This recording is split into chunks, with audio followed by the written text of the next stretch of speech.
ಕಾರ್ಡ್ಸ್ನ shuffle ಮಾಡಿದಾಗ ಮತ್ತು ನಿಮ್ಮ ಚಾರ್ಟ್ನ ನೋಡಿದಾಗ ನಾನು ಎರಡನ್ನೂ ಕನ್ಸಿಡರ್ ಮಾಡಿಬಿಟ್ಟು ರೀಡಿಂಗ್ನ ಮಾಡ್ತಾಯಿದ್ದೀನಿ.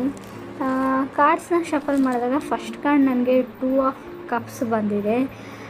ಡೀಪ್ಲಿ ರೊಮ್ಯಾಂಟಿಕ್ ಕನೆಕ್ಷನ್ ಆ ಥರ ಯಾರಾದರೂ ನಿಮಗೆ ಈ ಮಂತಲ್ಲಿ ಸಿಗ್ಬೋದು, ಅಥವಾ ನಿಮ್ಮ ಜೊತೆಗಿರೋರ ಜೊತೆಗೆ ತುಂಬ ಚೆನ್ನಾಗಿ ಬಾಂಡಿಂಗ್ ಬರ್ಬೋದು. ಇನ್ ಕೇಸ್ ನೀವು ರಿಲೇಷನ್ಶಿಪ್ಪಲ್ಲೇ ಇರಬೇಕು ಅಂತ ಇಲ್ಲ, ಮೇ ಬಿ ನಿಮ್ಮ ಮನೆಯವ್ರ ಜೊತೆ ಅಥವಾ ನಿಮ್ಮ ಫ್ರೆಂಡ್ಸ್ ಜೊತೆನೇ ಈ ಬಾಂಡಿಂಗ್ ಬರ್ಬೋದು. 2 ಆಫ್ ಕಪ್ಸ್ನ ಮತ್ತು ಸೆಕೆಂಡ್ ಕಾರ್ಡ್ 5 ಆಫ್ ಕಪ್ಸ್ ಬಂದಿದೆ. ಇನ್ ಜನರಲ್ ಹೇಳೋದಾದರೆ ನೀವು ಕೂದಲ ಬಗ್ಗೆ, ನಿಮ್ಮ ಹೇರ್ಸ್ ಬಗ್ಗೆ ತುಂಬ ಕೇರ್ ಮಾಡ್ತೀರಾ ಈ ಮಂತು. ಹೇರ್ ಕೇರ್ ಪ್ರಾಡಕ್ಟ್ಸ್ ಬಗ್ಗೆ ಕಾಣಿಸ್ತಾ ಇದೆ ನನಗೆ ಚಾರ್ಟಲ್ಲೂ ಕೂಡ, ಕಾರ್ಡಲ್ಲೂ ಕೂಡ.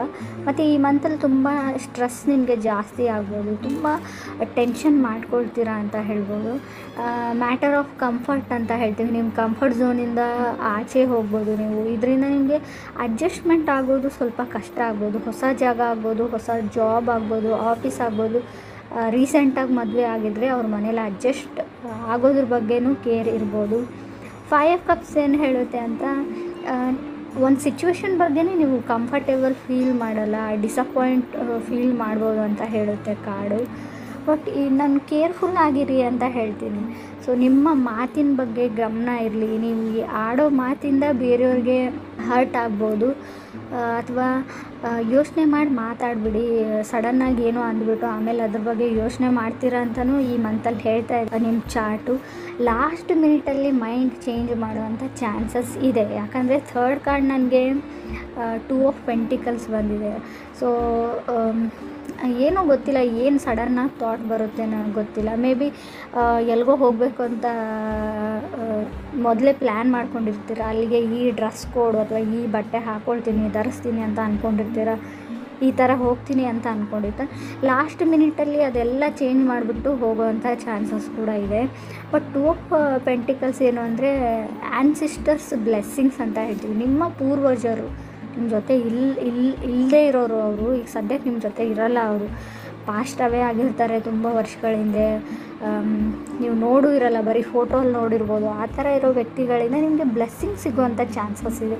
ನಿಮ್ಮ ಕನಸಲ್ಲಿ ಕೆಲವೊಂದು ವಿಷಯಗಳನ್ನ ನೀವು ನೋಡ್ಬೋದು, ಕನಸಲ್ಲಿ ಬಂದು ನಿಮಗೆ ಬ್ಲೆಸ್ ಮಾಡ್ಬೋದು. ಅಥವಾ ಸಮಥಿಂಗ್ ನೀವು ನಿಮ್ಮ ನೇಟಿವ್ಗೆ ಹೋಗ್ಬೋದು, ಊರಿಗೆ ಹೋಗ್ಬೋದು, ನಿಮ್ಮ ಹಳೆ ಮನೆ ನೋಡ್ಬೋದು. ಆ ಥರ ಕೂಡ ಕಾರ್ಡ್ ಹೇಳ್ತಾ ಇದೆ. ಬಟ್ ಈ ಮಂತಲ್ಲಿ ಯಾವುದಾದ್ರೂ ಟ್ಯಾಕ್ಸಸ್ ಬಿಲ್ಸ್ನ ಪೇ ಮಾಡೋದಿದ್ರೆ ಪೇ ಮಾಡಿ. ಏನಾದರೂ ಮಾರುವಾಗ ಅಥವಾ ಏನಾದರೂ ಬೈ ಮಾಡುವಾಗ, ತೊಗೊಳ್ಳೋವಾಗ ತುಂಬ ಕೇರ್ಫುಲ್ಲಾಗಿರಿ. ಈ ಗೌರ್ಮೆಂಟ್ ಟ್ಯಾಕ್ಸಸ್ಸು ಅಥವಾ ಪೆನಾಲ್ಟೀಸ್ ಬೀಳುವಂಥ ಚಾನ್ಸಸ್ ಇದೆ. ಸ್ಟೆಬಿಲಿಟಿ ಇದೆ ನಿಮ್ಮ ವರ್ಕ್ ಲೈಫಲ್ಲಿ, ಕೆರಿಯರಲ್ಲಿ. ಅದು ತುಂಬ ಓವರ್ ವರ್ಕ್ ಮಾಡ್ತೀರ, ನಿಮ್ಮ ಮನೆಗೂ ಬರೋಕ್ಕಾಗಲ್ಲ ನಿಮ್ಮ ಕೆಲಸದ ಮಧ್ಯೆ ಅಂತ ಕೂಡ ಕಾರ್ಡ್ ಹೇಳ್ತಾ ಇದೆ.